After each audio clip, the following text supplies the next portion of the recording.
serce wasze, ani się nie lęka.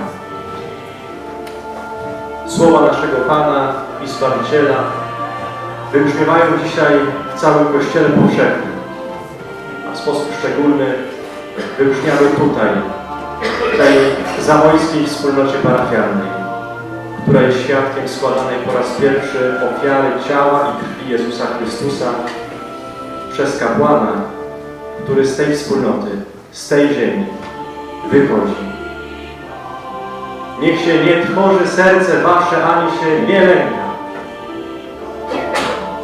Czcigodny kapłanie Łukaszu, drodzy bracia kapłani, rodzice, rodzino księdza prowincjanta i wszyscy bracia i siostry.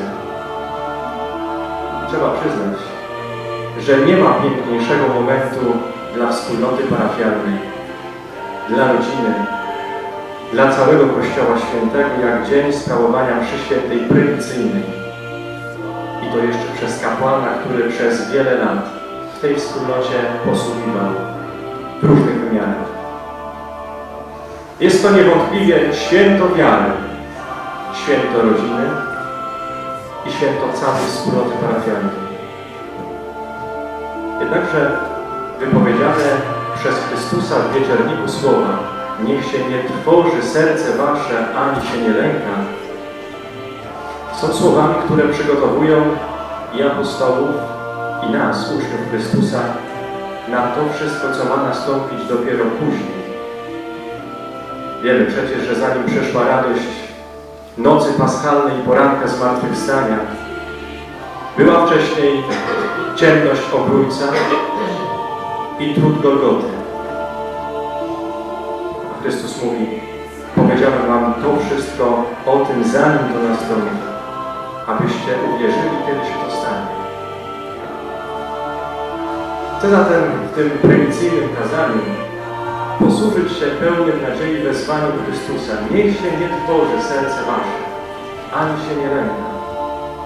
Aby przypomnieć najpierw sobie samemu, potem księdzu prymicyjantowi i nam wszystkim tutaj obecnym, że aby naśladować Chrystusa, nie można nie przejść najpierw ciemności obrójca, trudu Golgoty, aby dojść dopiero do poranka zmartwychwstania.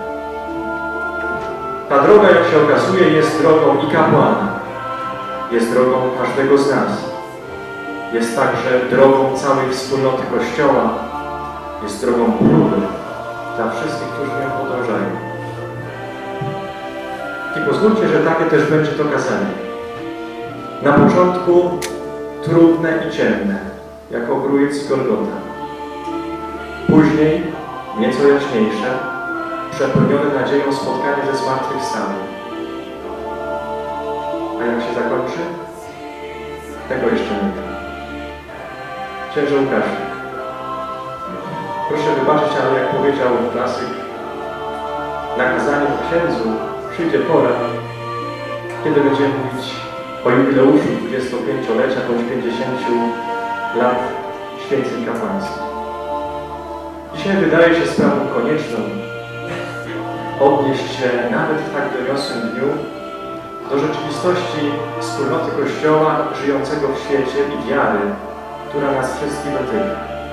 Wszak Ewangelia, którą sam będziesz głosił, będzie głoszona przecież w tym rzeczywistym świecie, do ludzi i tutaj zebranych w miejscu, gdzie Pan się pośle. Posłuchaj zatem, księże Łukaszu, co od dzisiaj będziesz czynił. Będziesz teraz rzucał Boże sieci w morze świata. Ludzi, którzy stawiają opór i zamykają się w ułudzie pozornego szczęścia, masz wyciągać z powrotem na brzeg wieczności. Będziesz to robił w posępną noc wielu niepowodzeń. Będziesz to robił niestrudzenie i bez szemrania.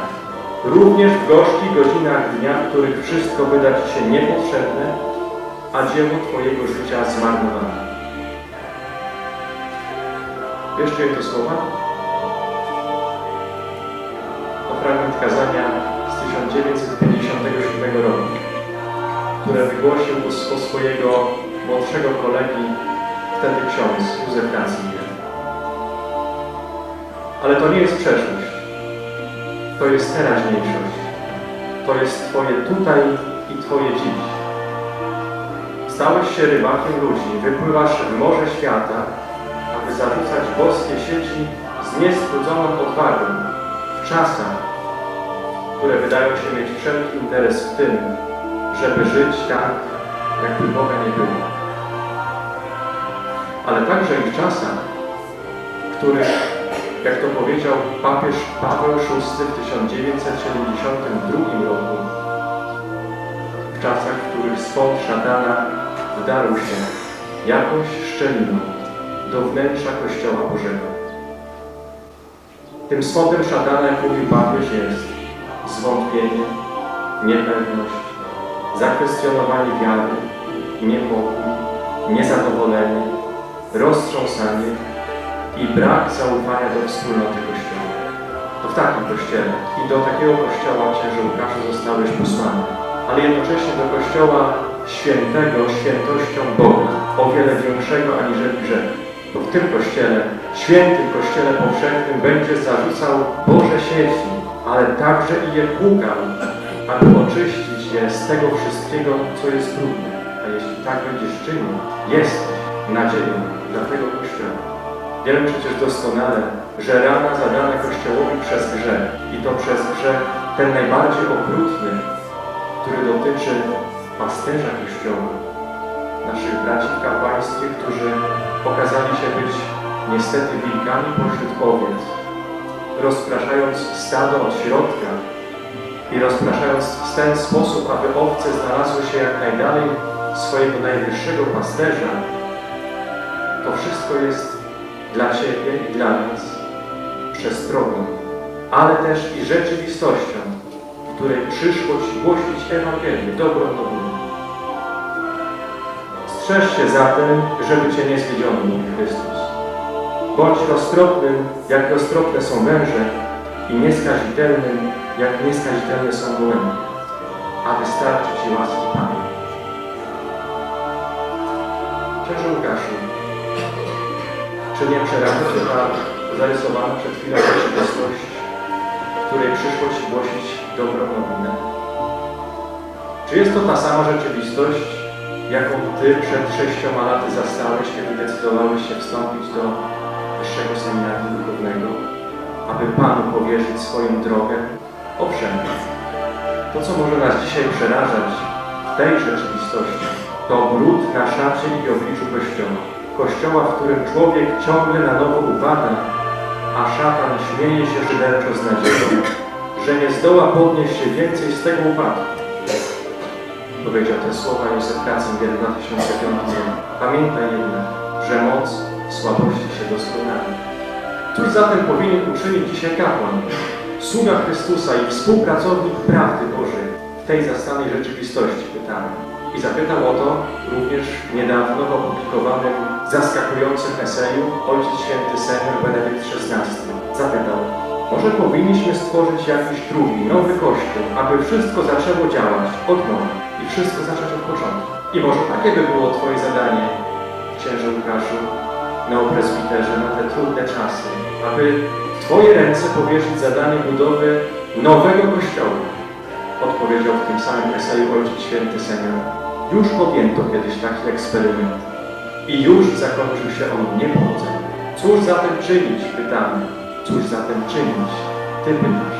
Zapewne znasz fragment katechizmu Kościoła katolickiego, który mówi: przed przyjściem Chrystusa Kościół ma przejść przez końcową próbę, która zachwieje wiarą wielu wierzących. Prześladowanie, które towarzyszy jego pielgrzymce przez ziemię, odsłoni tajemnicę bezbożności pod postacią oszukańczej religii, dającej ludziom pozorne rozwiązanie ich problemów za cenę odstępstwa od prawdy. A największym oszustwem religijnym będzie oszustwo antychrysta, którym człowiek uwielbi samego siebie zamiast Boga. Kościół ma przejść przez ostateczną próbę i oczyszczenie, które zachwieje wiarą wielu wierzących. Lecz ten, kto wytrwa do końca, zapewnia Pan Jezus, ten będzie zbawiony. To dlatego Chrystus powołał Ciebie, drogi księże Łukaszu, i wybrał, abyś z ludem Jego poddanym, Jemu poddanym, umacniał go w wierze i prowadził do spotkania z Panem. A dzisiaj jeszcze dodatkowo dodaję te słowa usłyszane w Ewangelii. niech się nie trwoży serce Twoje, ani się nie lęka. Gdy to wszystko dziać się zacznie, nabierz ducha i podnieś głowę, bo zbliża się Twoje odkupienie. Niebo i ziemia przeminą, ale moje słowa nie przeminą. Nie lękaj się, jam zwyciężył świat. Nie możemy zatem pójść za podpowiedzią szatana, mówiącą o tym, żeby stworzyć jakiś nowy, alternatywny Kościół. Księże Łukaszu, pokładaj nadzieję w Panu i bądź wierny Chrystusowi w Jego Kościele.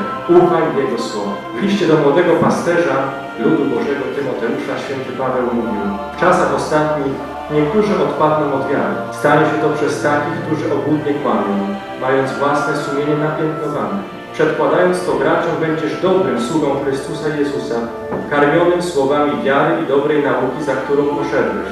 Właśnie o to trudniśmy się i walczymy, ponieważ złożyliśmy nadzieję w Bogu żywym, który jest zbawcą wszystkich ludzi, a zwłaszcza wierzących. Stąd zaczyna powoli płynąć dla nas piękna nadzieja, Chrystusowa nadzieja, nadzieja poranka zmartwychwstania, nadzieja złożona również w kapłańskie ręce, w Twoje, księże Łukaszu, kapłańskie dłonie. Pokój zostawiam Wam, pokój mój Wam daję, nie tak jak daje świat. Niech się nie trwoży serce Wasze, ani się nie lęka. Te słowa usłyszeli i apostołowie w wieczerniku, później w dzień niepowstąpienia, później słuchamy je także i my.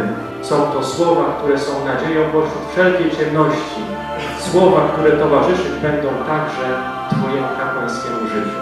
Bo czyż nie na swoim prymicyjnym obrazku umieściłeś napis, że trzeba dać ciało swoje na ofiarę żywą, świętą, Bogu przyjemną, jako wyraz rozumnej służby Bożej. A czymże miałaby być ta rozumna służba Boża, jak nie tym, aby być jednocześnie i pasterzem, i barankiem, tak jak Chrystus. Kapłan nie jest jedynie pasterzem, który troszczy się o owce. Jest jednocześnie barankiem, ofiarowującym się za nie, tak jak Chrystus. Naśladując Chrystusa, najwyższego pasterza i baranka Bożego, w rozumnej służbie Bożej pośród ludzi, do których Pan Ciebie pośle, będziesz często przemawiał jak pasterz, ale też i nierzadko milczał jak baranek. Naśladując Chrystusa w rozumnej służbie Bożej, będziesz kapłanem, ołtarzem i barankiem ofiarnym, ofiarowującym się wraz z Nim dla zbawienia świata. I to wszystko Chrystus pozwala Tobie czynić w świętej przestrzeni liturgii Kościoła, której sługą się stanu. Miej zatem, księże Łukaszu, tak jak na tym prymicyjnym obrazku, takim w swoim sercu, wypisane te słowa, że w sprawowaniu liturgii decyduje się przyszłość wiary i Kościoła, wiedząc doskonale, co te słowa oznaczają i do czego Ciebie zobowiązują. Bądź przy tym rzetelny wobec siebie, otwarty wobec kierownika duchowego i ufaj w miłosierdzie Boże. Nie ulegaj pokusie pośpiechu, a czas oddany Chrystusowi w cichej, osobistej modlitwie niech nie wydaje się czasem straconym. To właśnie wtedy będą rodzić się najwspanialsze owoce duszpasterskiej posługi. Nie zrażaj się tym, że modlitwa wymaga wysiłku, że podczas niej zdaje się, że Jezus milczy. On milczy, ale działa. Trwaj w modlitwie adoracji i ucz wiernych tej modlitwy. Tego oczekują od Ciebie wierni. Masz być dla nich specjalistą od spotkania człowieka z Bogiem, ekspertem w dziedzinie życia duchowego, a nie w sprawach ekonomii, budownictwa czy polityki. Módl się o dobrego, dojrzałego przewodnika, który pomoże Ci stawiać pierwsze kapłańskie kroki, abyś nie zgubił się pośród propozycji kultury chwili. W końcu bądź świadkiem odwiecznej mądrości, rozumnej służby Bożej, płynącej z objawiającego słowa i dlatego dbaj o jakość osobistej modlitwy i o dalszą formację teologiczną. Zabierz się tej, która w wierze przewodzi Maryi, wspomożycielce wiernych i wychowawczyni powołań kapłańskich. Księże Łukaszu, wiesz, kto ułożył dla Ciebie te życzenia przed chwilą cytowany? Ten, z którym nigdy osobiście się nie spotkałeś, ale który tak dla Ciebie, jak i dla mnie, jak pewnie dla wielu z nas tutaj obecnych, jest przewodnikiem pośród ciemności tego świata. Papa Emeritus Benedykt XVI. To on wypowiedział te słowa życzeń 25 maja 2006 roku, 13 lat temu, w warszawskiej archikatedrze. Jak zakończy się zatem to prymicyjne kazanie? Tego nadal nie wiem. Początek był ciemny, jak obrujec, i trudny, jak droga krzyżowa na Golgocie. Później powiało nadzieją poranka zmartwychwstania. Jak się zakończy? O tym dowiemy się, kiedy ksiądz Łukasz napisze jego ostatnie zdanie przy ostatniej swojej kapłańskiej posłudze. Drogi braci kapłani, obyś spełniał tę posługę jako rozumną służbę Bożą w duchu ofiary życia złożoną Panu. Obyś mógł w Jego przybytku zaśpiewać pieśń nową w liturgii nieba. Obyś na wieki wychwalał Jego miłosierdzie za dzieła, które w mocy Jego ducha uczynisz na ziemi. Misericordias Domini in aeternum canta.